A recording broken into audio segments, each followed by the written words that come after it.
Impostor Syndrome. Sometimes the problem that causes burnout isn't that you're not seeing results. It may be that the results you're getting seem like they're too much.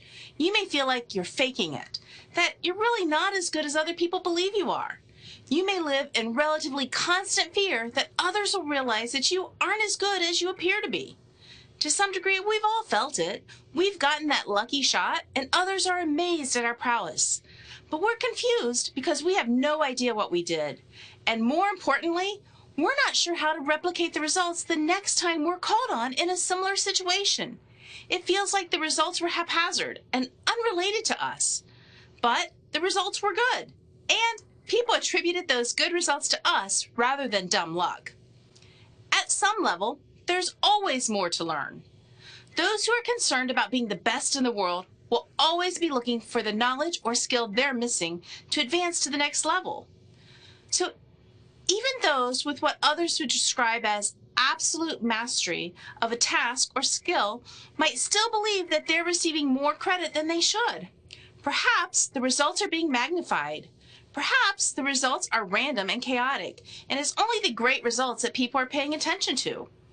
To prevent burnout or recover from it, you must accept your role in the results you're getting. To be sure, there is an amount of randomness in the results.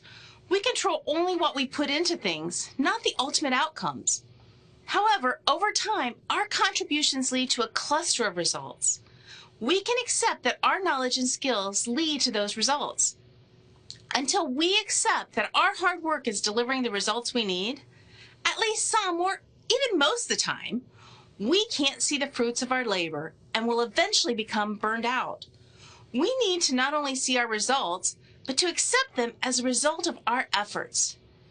If you feel like an imposter, there are some surefire ways to help resolve it.